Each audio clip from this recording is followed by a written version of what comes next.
for me, I'm very glad, but I'm very happy to be here by sharing this very good presentation.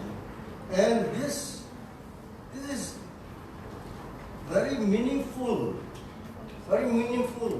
book launch, and the timing is very right timing, because in Salary River Basin, I've been last show 4 to 7 September for another project. At the time it is okay in last show, but after I came back from the last show, after next week, the area there were conflicts among the EOs and Cameroon. So our objective is to be the betterment of Salary River Basin, not only the Salary River Basin, but also the whole transboundary river basin. So this is a very good opportunity to be chaired this. And first of all, Mama E will present not what should I say, social and political one, but only the academics. We have studied the Salary River Basin to study the ethnobotanical survey in Shan State, wetland and biodiversity, and also we checked the health. She checked the health and the deforestation case studies there. So the floor is yours, Mama.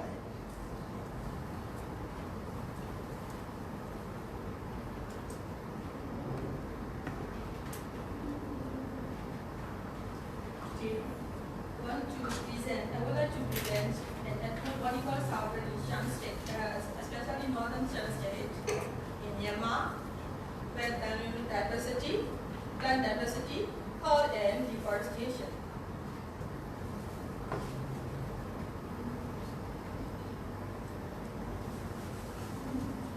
Introduction. This chapter focuses to ethnobotanical field because it is very important field. Because to understand traditional knowledge of the plant diversity and used by indigenous communities, relationship between plant diversity and indigenous communities. So it's very important. This chapter mentions the use of the plants of selected village communities of northern Shan State. It's a northern Shan State of Ghana area. This area is very conflict area. So my doing research is very limited. My study villages is Lasho district along the Tanui or Salmon River. In this research, I collected and identified 4 important medicinal plants used by local people and 4 plant families, 14 plant families. In this area, forests are threatened by the range of factors, including deforestation and agricultural inspection. These factors influence the deforestation in this study area.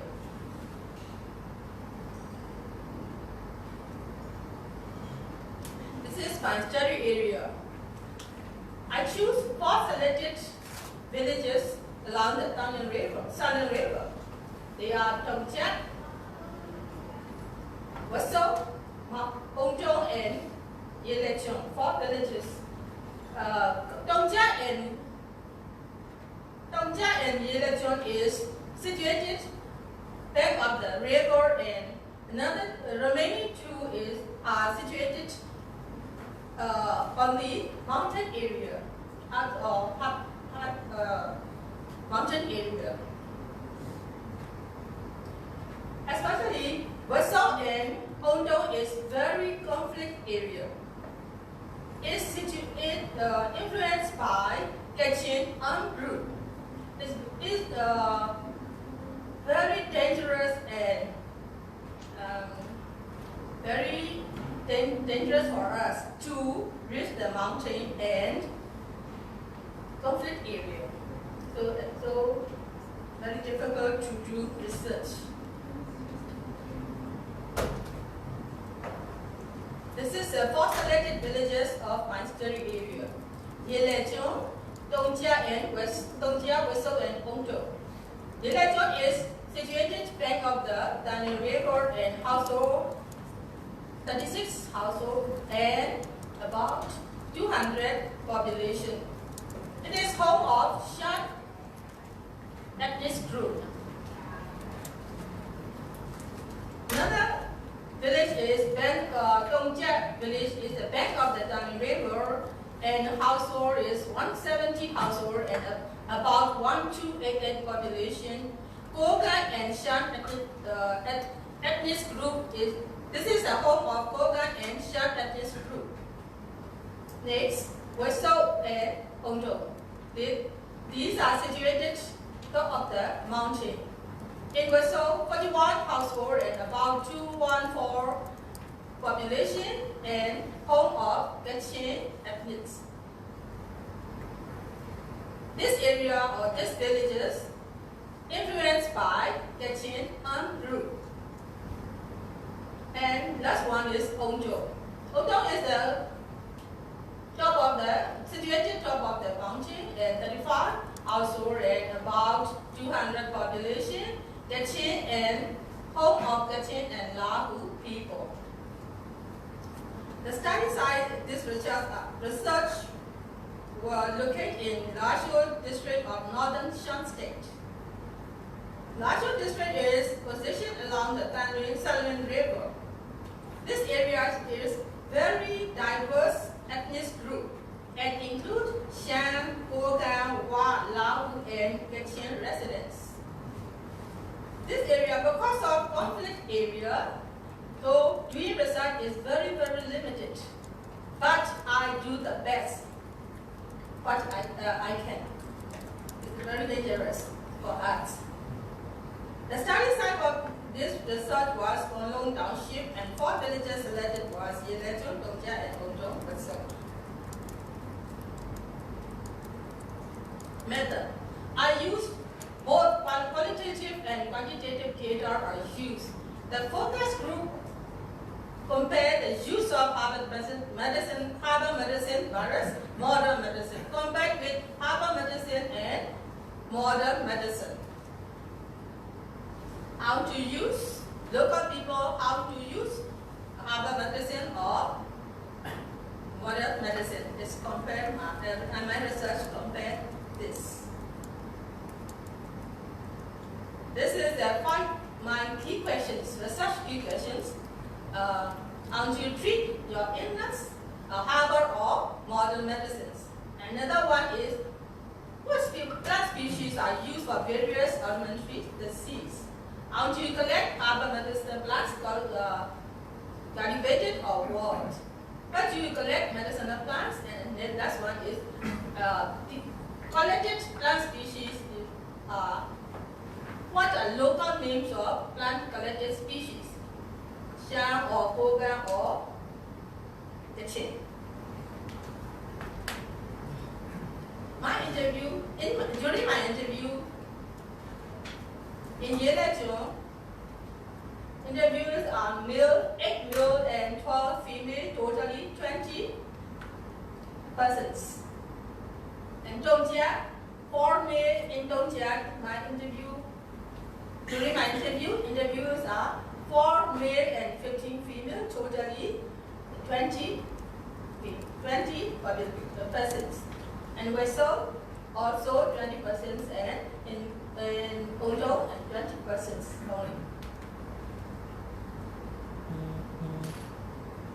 Research challenges.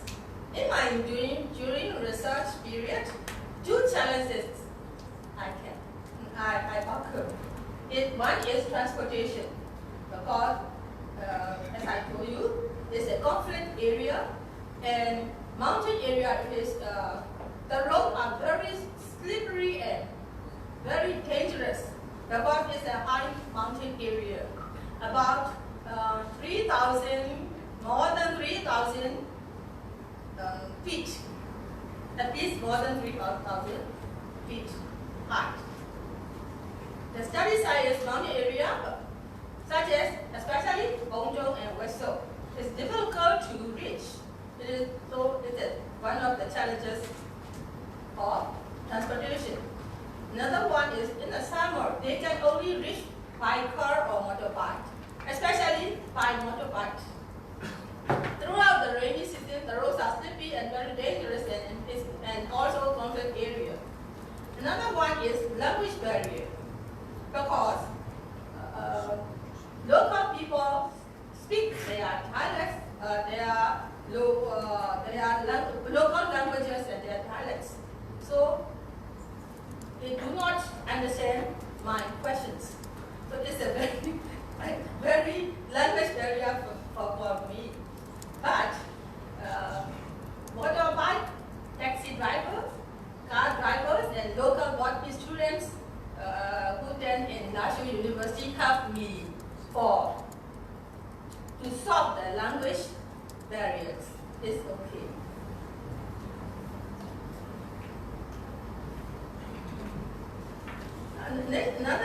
Another next barrier is local people is very innocent, so they do not trust for researchers. No answer to respond my questions. One of the factors is they do not trust us.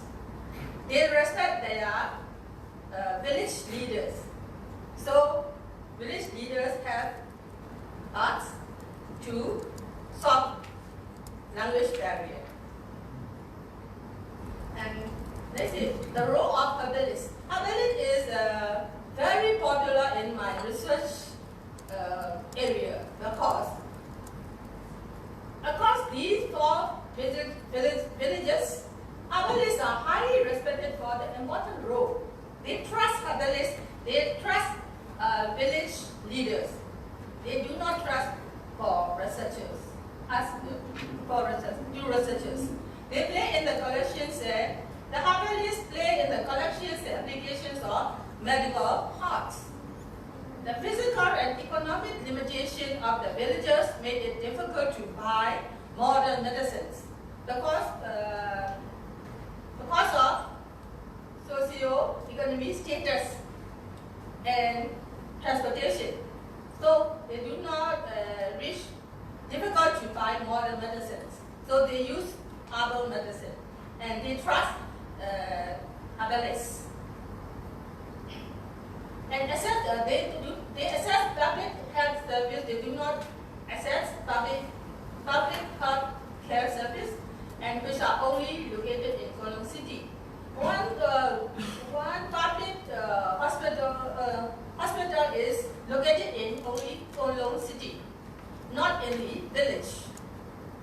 This gap is covered by village herbalists, who are generally poor and rely on agriculture for their livelihoods.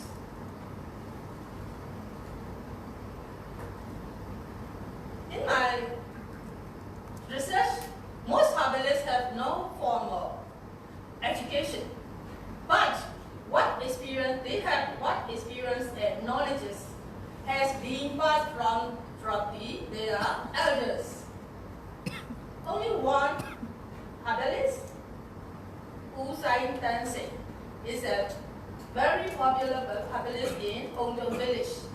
They become an herbalist through the more formal herbal medicine training from Nationality Youth Resource Development Training School. So he is educated knowledge. Other herbalists receive medicinal knowledge from their ancestors in order to understand how to use medicinal herbs.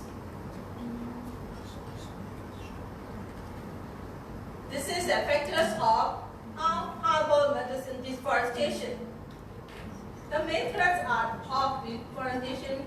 The main threats are deforestation and agricultural expansion, particularly cash crops in the rubber plantation in the area surrounding the Congo. In my during research period, I saw every mountains in Shan states cultivate cash crops, especially corn cash crops and rubber cash crops. So deforestation is one of the factors of deforestation. The direct harvesting of medicinal plants also the challenges because cash crop make damage in the soil fertility. This is one of the factors of deforestation. The direct harvesting of medicinal plants is also challenges. Overharvesting and other non-timber forest products also disturb the habits of these medicinal plants. Near Westog and Ondo, some villages live temporarily in the forest at certain time of the year. They collect bamboo shoot to sell in the local market. It's one of the factors of deforestation. They overcutting the bamboo shoot to sell in the local market. It's one of the factors of deforestation. This is a collected species. Local people like a livelihood. The plant plants are used for the health. Some plants are used for the whole plants, and some plants are used for leaves, only leaves, and some plants are bud or tuberous root, and some plants are stems, used for stem to treat diseases. This is my collected species. These 4 species are very useful for local people. Warm feeling. They protected barrier advantage. These 4 species are very popular for local people. I selected villages.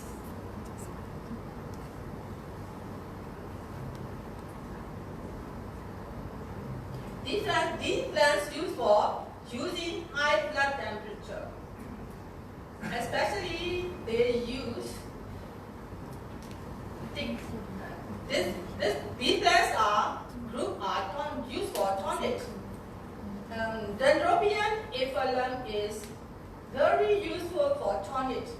The dry stem are wild with water and they use like a coffee or tea. Chinese people use for for use health and transport to China these plants. In Lashio district, mass production of these plants to export to China. The Dendrobium effluent is very, very important to for health, not only health, but also export.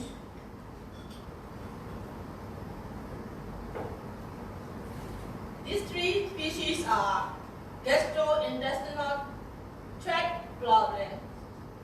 For gastrointestinal tract problem. In my interview, Habilis told me her mother used these combinations of plant species while with water and drink daily. His mother is about 80. Her age is about 80 years. Very healthy, and she told me I'm very healthy because I use these species with water, while with water, and I drink daily. So it's very important.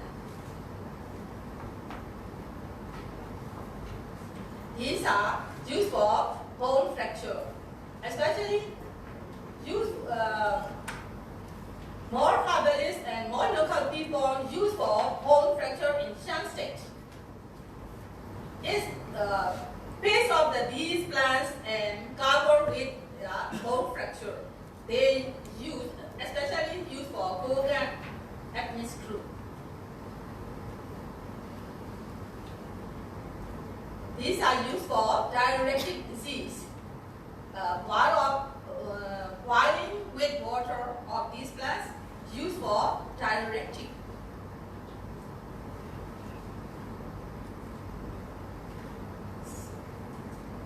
This one is used for treatment of hypertension.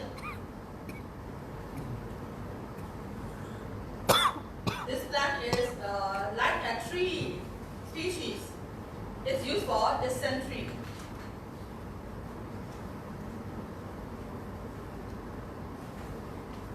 Conclusions and recommendation. My research collected, documented 21 plant species, very important 21 plant species from 40 families with medicinal value. As majority of herbalists use one or more plants in their treatment in case of bone fractures and stomach disorder indicated by local residents and herbalists. Threats of herbal medicine concern for community who rely on these plants to treat illness.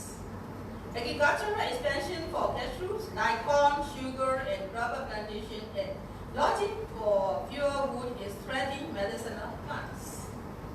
The continued practice of traditional healing is threatened in the absence of intergenerational. Knowledge sharing is crucial not only to local practitioners but also local policymakers to conserve the herbal medicinal plants or forests. Villagers from both lowland and highland villages rely on medicinal plants and herbalists to treat illness. The reliance was more acute and limited access to health care in the form of medical doctors, hospitals, and clinics. According to transportation socioeconomic status, public health crossed the selected villages, especially in Mars. The highland area, and especially Wasau and Ongjo, are very difficult to access, less income and poor access to public health. Those who dependently rely on other medicinal plants. The effects of synthetic chemical fertilizer used for cashew should also be studied. This chapter encourages a practical and sustainable approach to the conservation of these plant species in Kono Township. And may I inform you these plants.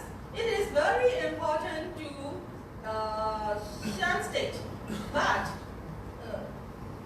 it is no reproductive organ to identify these plants, how to their name, a botanical or Myanmar name. I don't know, because I'm not identifying these plants, because it is no reproductive parts was formed, because local people use these plants for bone fracture, and they use these plants and they cut down more and more.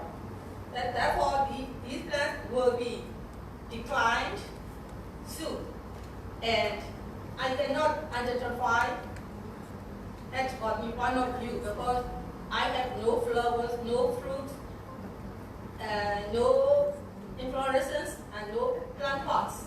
So I don't know, I cannot identify these plants. But it is useful for Shan State.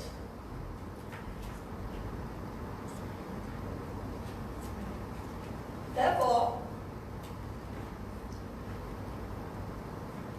if I have a chance to do research, my further study is identifications of and learning of these plants. This plant is in Shan language Yayela. Just only this name I know. Any botanical name or Myanmar name I don't know. I give information message. Thank you.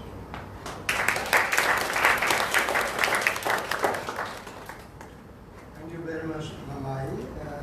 The very interesting presentation. The research filled the gap local knowledge and conventional medicine, and also previously there were no documentation.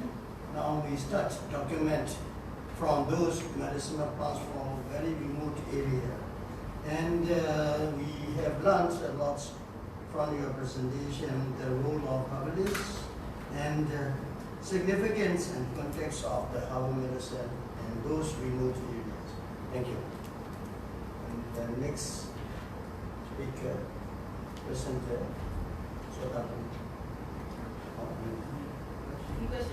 Oh, sorry. For 2 questions, please, and comments also. Yes.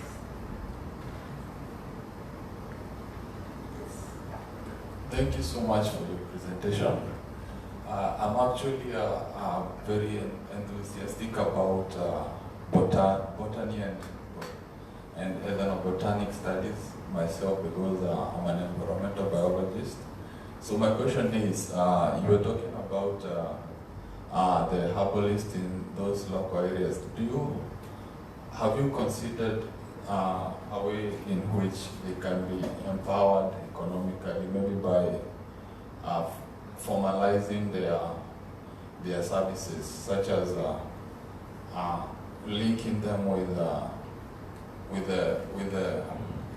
medical industry, for instance, because you see, like the medical industry is worth billions or even millions of dollars.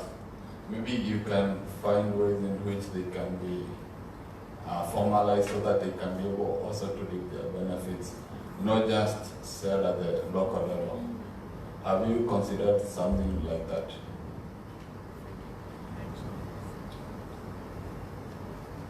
Yes. Let me answer on behalf of the center, because I am a responsible person. I am a doctor. So in our country, we have to change the outlook on the ethnic practitioners, especially ethnic health practitioners should be acknowledged for their service. But most of us are measuring their qualification by the formal learning system. So now we are trying to engage with the EHP, we call it, in the area, because especially the ethnic armed groups and those people who are living along the Serene plus areas have to rely on those practitioners. So without acknowledging them, as a doctor, I cannot go about there. So this is an important part of appreciating and acknowledging, at the same time, learning on that lesson. But one more thing is missing. It is the not the plant, but also the education, lay education system of how this ethnic practitioner, traditional practitioner, get this kind of knowledge from generations. So this is another research area where I would like to open for all of the academicians here. Thank you. If I have a chance to do research, a further study, I will investigate these plants' constitution, a chemical constitution, by phytochemical investigation. I intend to do this research, and I examine by animals, for example, rabbit or mouse, albino mouse, and test these chemical constituents, how to affect on these plants to men or people, local people. I intend to do further research to investigate phytochemical investigation of these plants. Yes. Thank you very much for your presentation. My question is, do you really happen to analyze that the deforestation and the agricultural expansion happening in the forest land or in the farmland according to the law? No. The local people is very innocent and they do not know forest law. So I think the forest law is a very not update. So I think the forest law must be updated in this situation. So local people do not know forest law, so they cut a lot of medicinal plants, especially Yayela. The Yayela will be declined soon. So they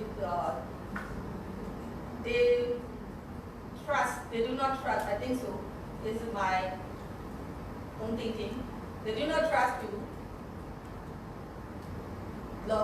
forest law, and they don't know. So they cutting, or for bamboo shoot cutting, or cash crop plantation. So the deforestation is occurring. Okay.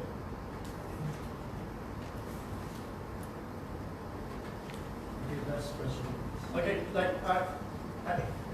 want to ask a question about recognition at the moment, because I think even in the education sector we have that problem too.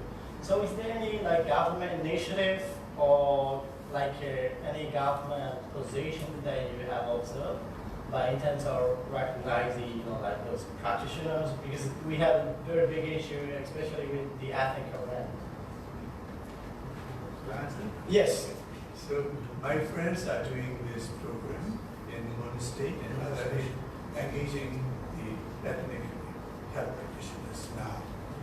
The only thing is we need to think about the system to recognize as a government act program which could help the local people healthy. For the time being, this area is the ground area, but as he mentioned, the business of picking up the medicinal plant and sell in the form of traditional medicine is a big business. But the only thing is the practitioners are not well recognized and acknowledged. So I really appreciate the idea, and it is really important to get engaged with almost all health practitioners. But there are a lot of areas where we are not reaching there. But there is a system in the Ministry of Health and Sports, but it is not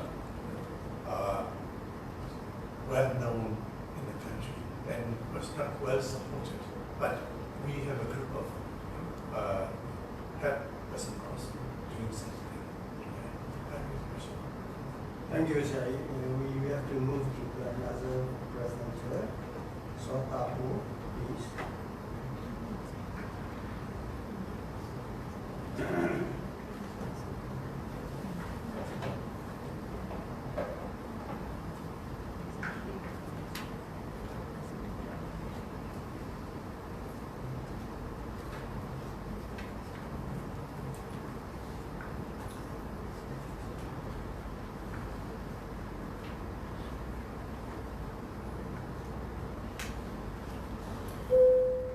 Firstly, I would like to say thank you, Dr. Ka and Dr. Vanessa, who organized this whole lunch. I have had a chance to participate in here. Even I respond very late. So I also apologize for my poor English. I try to say, if you not understand, please ask me. So actually, I start in my topics. The this opportunity and challenge for some water governance lesson learned from the Dollar Lake and Koku Islands.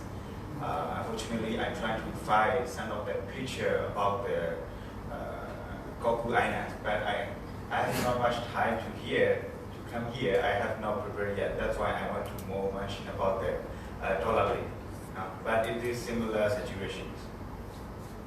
So let me introduce again. My name is Sotapo, I'm from the Pan. Pan is situated in the next to the Sanu River in the Karen state. So I was born in there and growing there. So Sanu is part of my life, I can see that. So this is the location of the Dollar Lake. Dollar Lake also around the 2 hours drive from the Pan. Dollar Lake is the 5 village.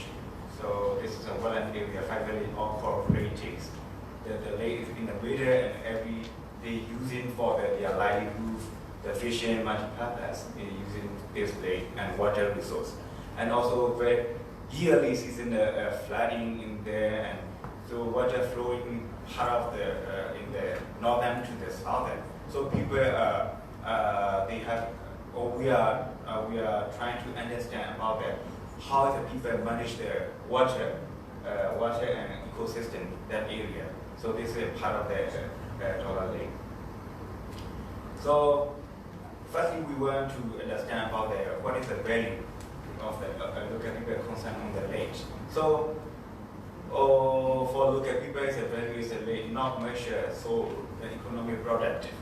So the lake is their practice, religion, culture, customary, everything is related in the lake and their life and livelihood, kind of that message. So that area with a lot of rich biodiversity, and also there are a lot of mountain range and the rich watershed areas. And also when we do the research, we found a very rich biodiversity. So around the 30 different species of the fish, and also kind of the different plants, fish, birds, kind of some of the bird is I don't know how to say that.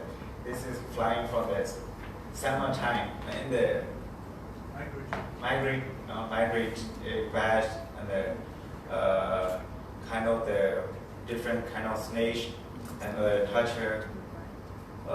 turtles, and also flower everywhere. And also we try to understand how they are using this kind of the biodiversities, and how they are cooking, and how they are used for their life, and that's what we're trying to understand that. And also this lake is a very valuable for the local business. At least missing man, we saw that one day the lake is supported for the economy, for the around $600 for party for the 5 village at least. So the people are not, or they also this is we try to figure out the lake and local livelihood system. You can see the right side is the color, a lot of colorful like a rainbow. This is about the seasonal system. So what season, what months, they have what kind of species is a breeding, where something like that, and also how they are they're using this species or something like that. Another thing is kind of the festival as well. How the festival and the species, how they are linking. And so we are trying to understand about their local customary system, and also try to, at that time they have a kind of the discipline or kind of the rule and regulation. For example, fish breeding at that time, they are not allowed to fish in the lakes and streams area. So this is not by the law. Every people is respect their local rule and regulation. So context is if they are fishing, is that they cannot used for the sustainable, you know, how to say that? If they are not, I mean, during that time, the breeding at that time, they are not fishing. But kind of sand of the local people know that kind of sand species is a different breeding time. So what kind of species they can eat, what kind of species they cannot eat, kind of the, you know, how to say, the experience and knowledge they have. And also they make the kind of the rule and regulation to share, to fight off the village community to allow this rule and regulations. So another thing is this is in the left side, and also I write down a little bit. You can read it. It says the seasonal flash, also using seasonal flash. Also seasonal flash is also supported for the different species of the paddy feeds, paddy rice species. So even the summertime also they can grow kind of a different rice species. So this is some picture about the. So you can see in the harvest time, but on the other time in the into the another side, is that they can plant again the paddies. So there's issues. Dollar community are facing the multiple threats their land. So since 2013, around at that time, government is trying to get their land to using for the they give the opportunity, they give for the sanction to the business companies So, but on the other hand, the community are trying to argue about that and also campaign, and they send it to the open letter to the government by using by the local system. We have a local system, something like that. So another thing is we also, the problem is the dams. So since 2013, in Union Deputy Directors, from the Department of the Energies, so they officially announced that they want to plan build 5 bigger dam in the Salmon River. So we are very close near the Haji dams. So this is also threat. If they building the Haji, so this is will be the seasonal flooding is the water flowing will be changing. This is a lot of impact to the dollar lake and other seasonal items. So the left side is we want to show about this is the minings. So governments, I think this is also related about the peace as well, because before 2012 we don't have any bigger project in that areas. So after 2012, the Grand National Union is a temporary ceasefire with the Myanmar government. So after that, a lot of bigger projects are coming into our area, especially in the Dollar area. So they propose a new one cement factory around parties that they produce for the 5,000 tons.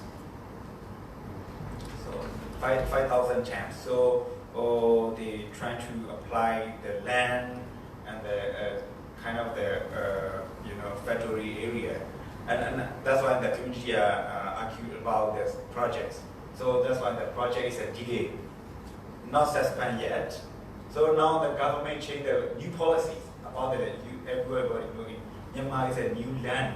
They reforming 2018. 2018. After that area, they apply for the 500 acre of land by the only 3 people to apply this land. So including this area, including the land, lake, and the village all together. So we are trying to argue again about. So this is not a lot of challenges for the local governance. So on the other hand, we try to in the back we try to figure out our system, our practice, and also we try to write about the kind of the rule and regulation to become like a legitimate, and also we send it to the government. So now government fishery department is accepted for our approach, and we are our approach. But the problem is in Myanmar government departments is very quite complicated. So fishery is allowed that, but with the other departments, mining, environmental, so very complex. So all the law is not interactive, or how to say that, not match each other. So that's why we have this is also another challenges as well. So this is about what I talk in here. So this is our aim to the water governance. So how this is a part of our how we are doing the research about this process. So you consider the older people also, we are going to learn from the older people how they're using the water system. So water flowing, we have a water irrigation system, water sharing system. But older people is but it is not like an official position. So every villager know that he is knowledgeable about the water expect something like that. So they are going to show what time they need the water, how they are open and block the water gate or something like that. So another, this is our approach. Research community information, natural resource, community management and practice, rule and regulation. And after that we analyze. After that we are trying to how is the situation, internal conflict and external conflicts.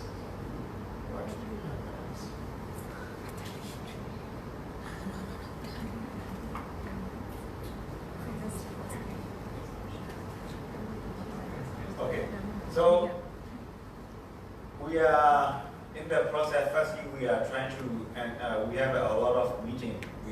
Before this research, we have already working with the community about the campaign, about the mining issues, and also we empower the community to understand about their rights, customary rights, and we train them, and also Keith and Rose facilitate to the community to workshop or meeting, trainings, capacity buildings, so something like that. After that, we have I think more than 50 meetings within 3 years.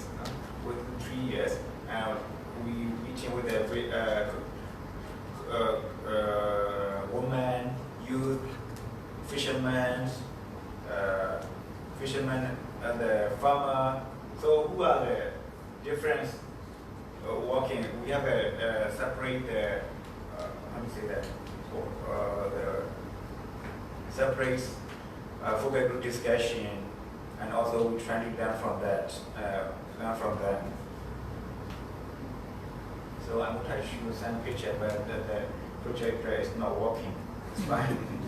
So and also we try to identify the community is there, how many species, something like that, fish species, also plant species, something like that. After that, they are how they are using the practice, the governance system, as well.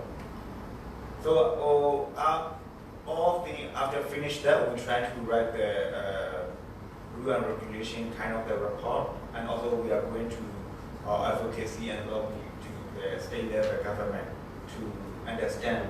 Even we at the same time, sometimes we are doing the community forum, so we invited to the government participate with us, and they listen and they understand about this local governance system. But actually, they understand who attended the minister or the department or director. Understand the problem is that we are not easy to change the government law. So because of most of them the government style is according to the procedure or law, we have to follow the law. So not easy to change it. This is also the challenges. So the last thing, my recommendation is in the Southern Basin, a lot of mega projects. So during that time, current area is a very sensitive conflict area. So that's why we should prioritize about the peace, not for the mega projects. Another one is this is the Southern River, the transboundary river. So we have to, if the government doing the law or develop the law, also we have to consider for the transboundary bigger picture about the law as well. And also we need to review about all the agreement of the projects, like the mining, coal power plants, the dams. So because of this, a lot of will be impacting the communities. Another thing is for the because of the government mentioning about the policies, is they want to grow for the development, energy development. So we used to promote about the alternative energy options. So another thing is transparency and accountabilities. Another thing is recognizing for the local knowledge. So thank you. Thank you for your very interesting and very challenging presentation. And only 2 questions, please. The time is. Okay. Thank you very much for your presentation. My first question is, as I also have done research on land issues, I am interested in one of your case, like only 3 people applying for 5,000 acres of land, who in your place, right? Yes. So I'm curious, are they outsider or are they local people? They are local citizens. They are local, but they are outsider. Yes, I mean local or current Not people correct. or yes. I'm just curious about that case. And other question is, you are also advocating for the local governance system. So can you highlight some of the strong points of the local governance system? And if you think there is a little, how can I say, weakness in the local governance system that need to be adapted a little, or yes, some of the strong points and weak points of the local governance system. Okay. So local governance system is the problem is in Myanmar we have already law and regulation, but the people doesn't know and doesn't aware about the law. So local governance is the people already practice. So if the government is recognizing their practice, to become this is a part of the governance system, so this law will be the more enforcement. This is my question, my answer. Thank you.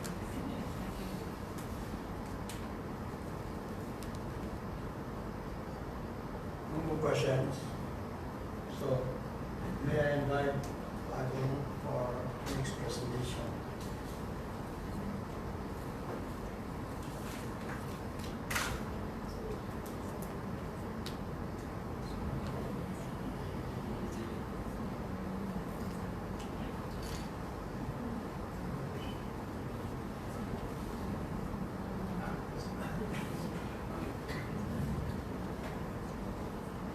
Good morning, everyone.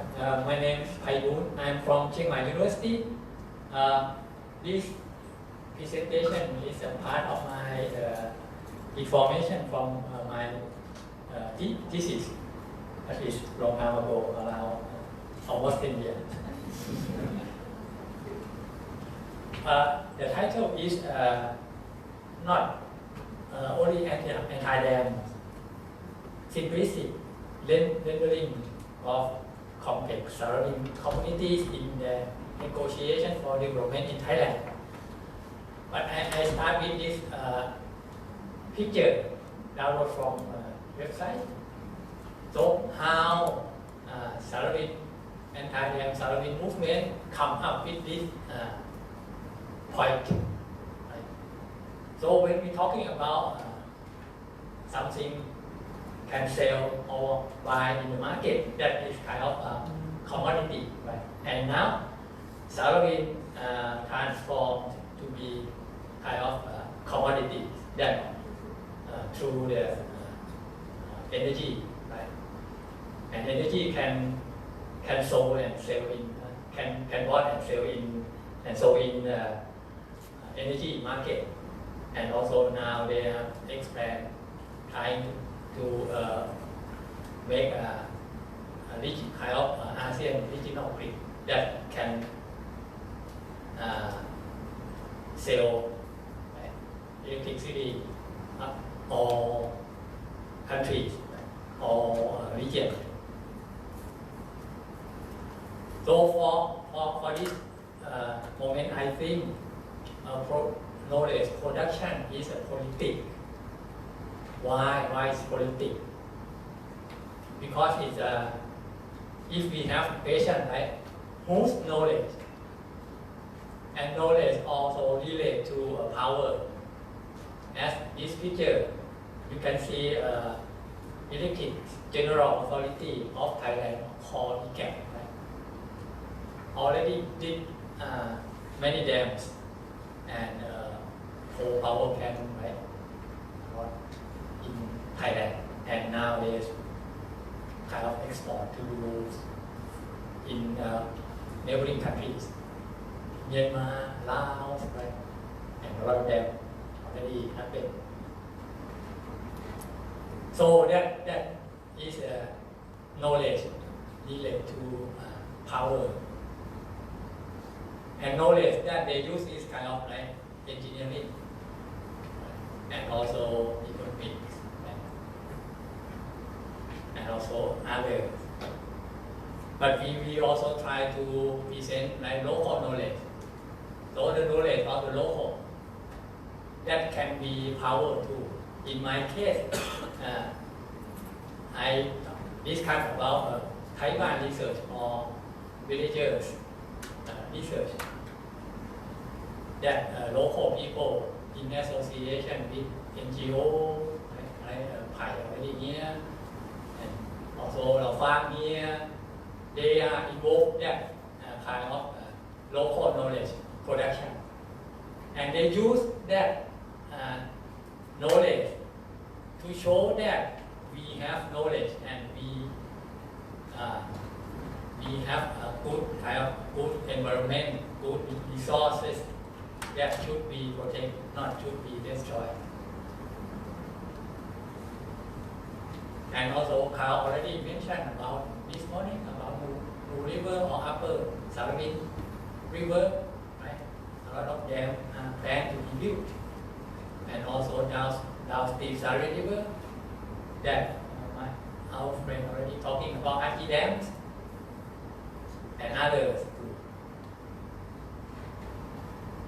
So that river as a nature is transformed to be a commodity, right? However, local people, they again,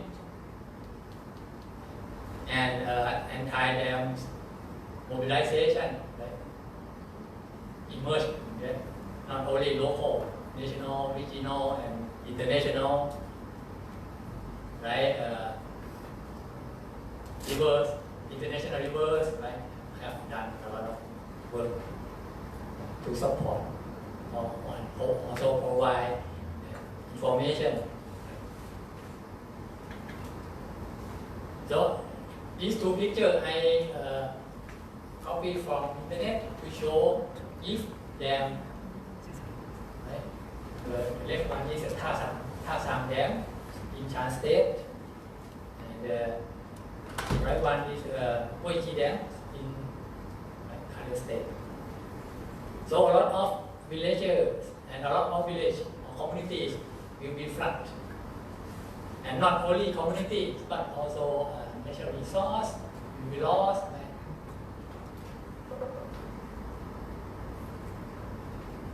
So they come up with this idea, and they do a lot of campaign, right? Here is in the on the Sarawin River, the border between Thai and Burma. So the issue that they also concern is about border. As Vanessa already discussed on her paper, where is the border that you can live. So it's related to knowledge production. Not only the government declare this is the border, but also many actors produce the border. And it's become an issue in debating whether Salavin Dam would be built or not. True. Because from this picture, both Karen Sawyer and Thai Sawyer also been concerned about their territory. Because if dam, for example, Haji Dam is built, right, the water expand, so they lost their land. That, for example, Thai government not accept about that. I show this in terms of the complex context of this area, and this is kind of in Burma, villagers are forced to move out. Right? So they free to Thailand. It can be cost the Thai work too. So dam can be a tool that military or army use to expand their power and to control that area. So I'm not talking about only anti-dam movement. I'm trying to say that in everyday life, people are facing many problems. Dam is one, but not only dams. They face like they are in a poor condition. Right? For example, I put it here. How you get water big? You can open, right? Like pump and one can get, and you buy drinking water, but for them, no. They have to do the system right from the area and bring the water down to the village, or sometimes they have to carry. And also road is poor. In rainy season, cannot use,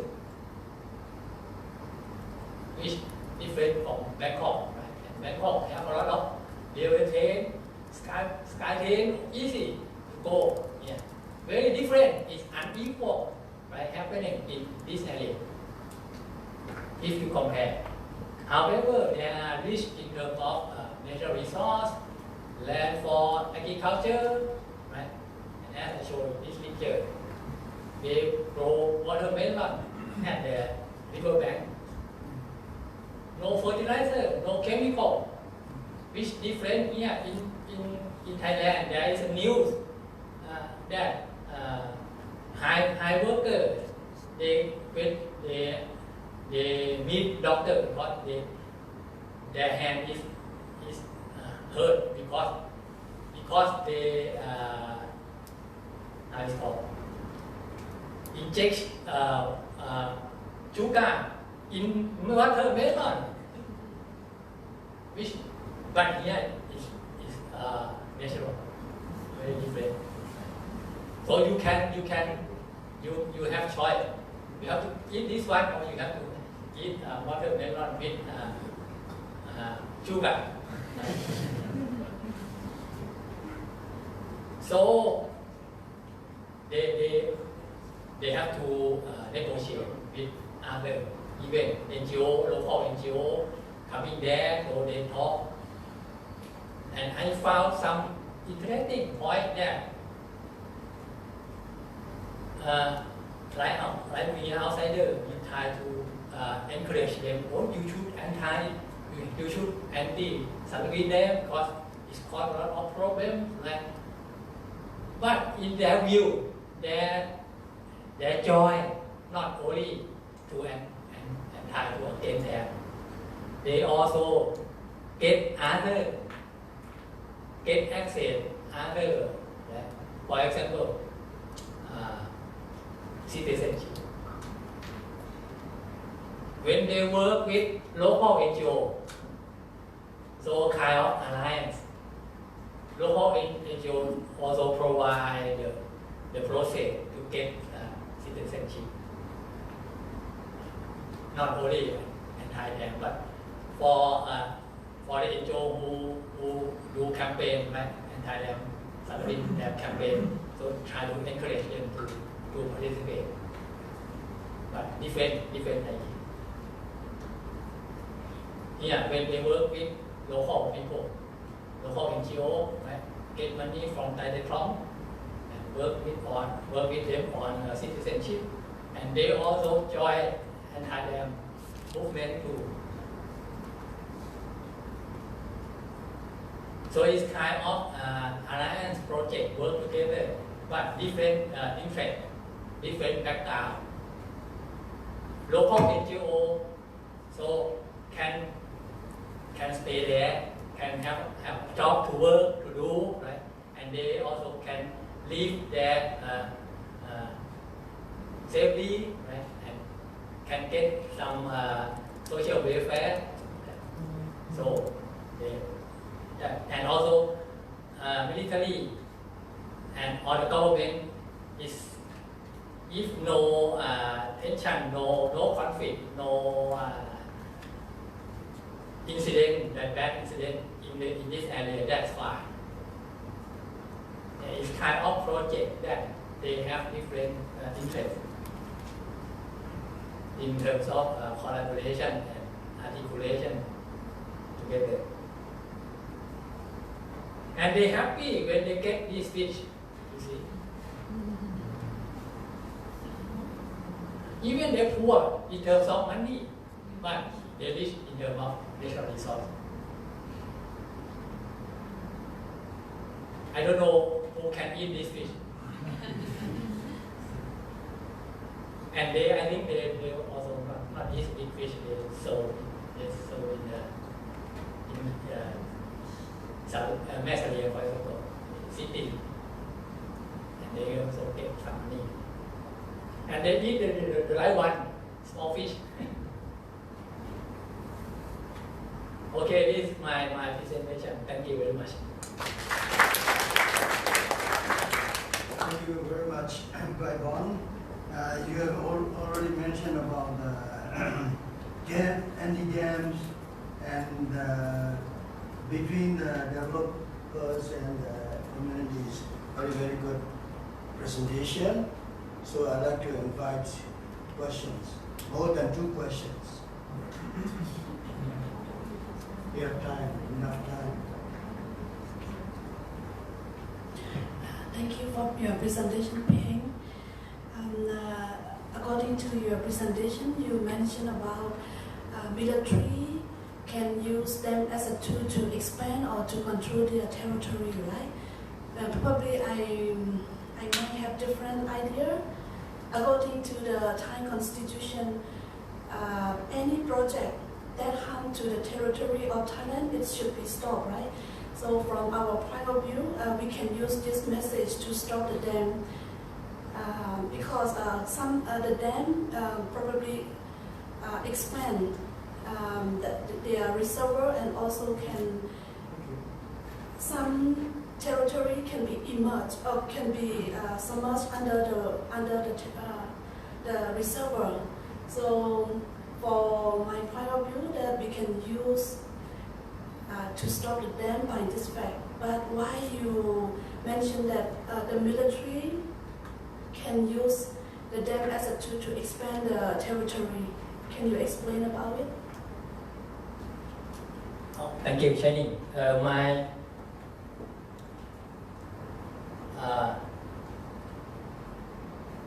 I would like to say that, right, Burmese government or Burmese army use dam development project, right, to control like current, for example, Haki Dam, right, to control current state territory.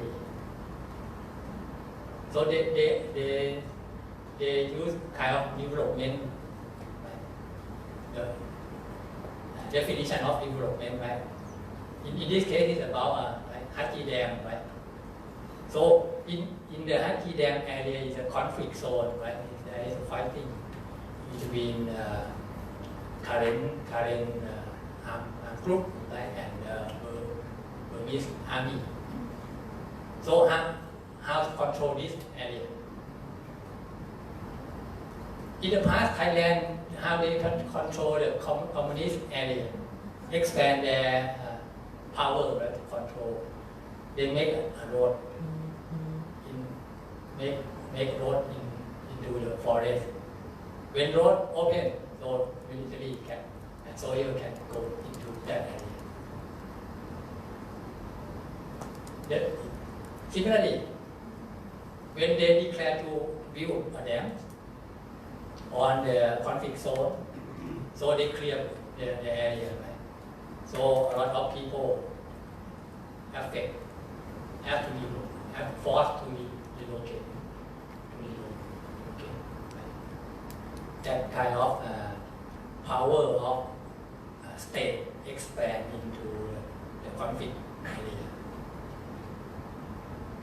It doesn't mean Thai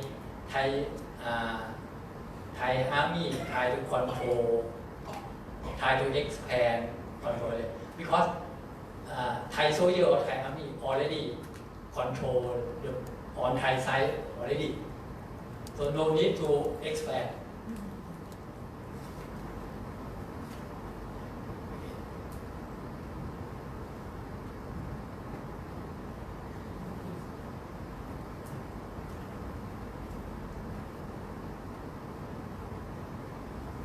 Yeah, thank you so much for the presentation. And it's something I'm interested to hear also about the way that you are talking, and often NGOs or civil society organizations have an agenda,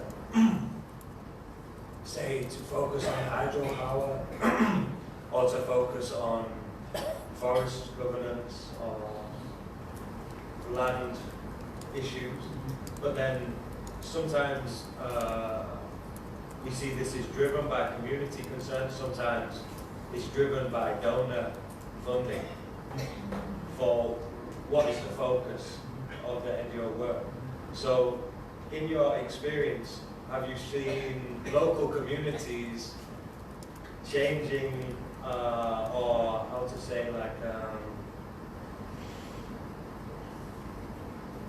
taking control of the NGO agenda and changing that agenda, you know? Have you seen examples of this in Thailand or?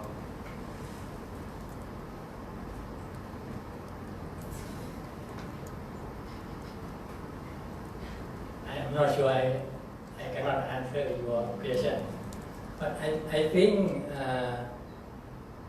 when, for example, local NGO like BCCN, like that, Lao Phang used to be there, used to work in that organization. They not only think that, oh, this year we have to do this, we need to do that, but they have to discuss and kind of right, to summarize the work in the last year, in the past year, and next year what we would like to do. And we have to discuss with local people. To work with them, not only think by themselves, but they have to discuss with local, because local people also the staff of NGO working together too. Maybe Lao Phang might give the real case because he worked as a local NGO. And also NGO, I think not kind of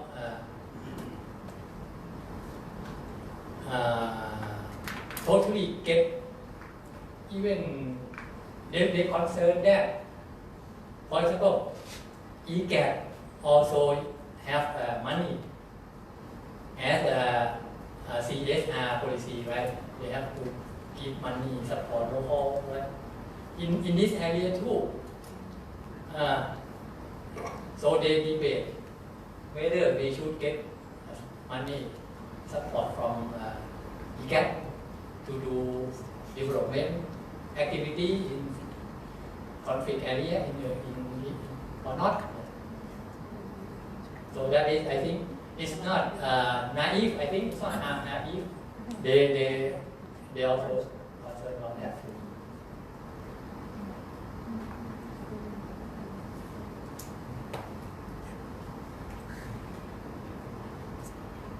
A little bit experience.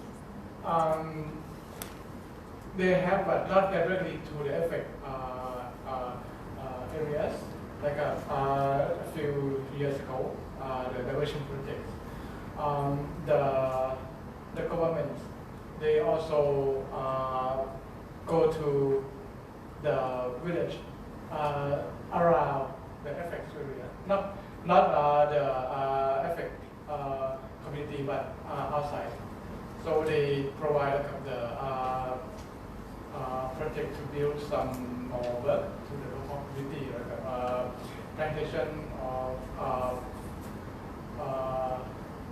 cow, fish, or something, and also encourage the community to produce some product with their projects, something like that. And these are cause new problems because they will raise the conflict between the affected people and people outside the community.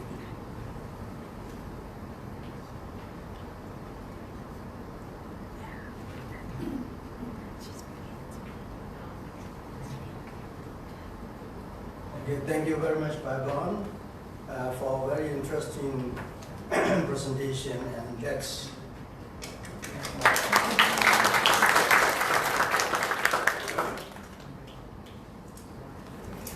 So I think we have time to take lunch shortly. We're a little bit behind schedule, but not too far behind. So originally we said that we would start again at 1. Could we start at 1:15? Would that be okay? Yeah, then we won't be too far behind schedule. Okay, so 35 minutes for lunch. Sorry, lunch is outside.